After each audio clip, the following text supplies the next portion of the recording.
In this SolidWorks tutorial, I'm going to show you how the Instant3D tool works. It allows you to dynamically make changes to features without directly editing them. So for example, we have this boss extrude where I can right click and edit. Right now it's about 30 millimeters, but instead of manually going in and typing in a value, the Instant3D tool, as long as it's turned on, I can select this face, for example, and drag it in the Z direction to dynamically change that depth of the extrude without, say I want to change it to 40 millimeters. You can see the ruler. I let go and stop dragging that arrow. As you can see, the extrusion increased. If I now go into this boss extrude,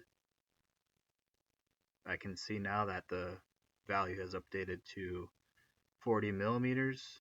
So it's a cool way you can instantly dynamically edit the 3D shape and features by just dragging uh, these arrows here by clicking any face or feature.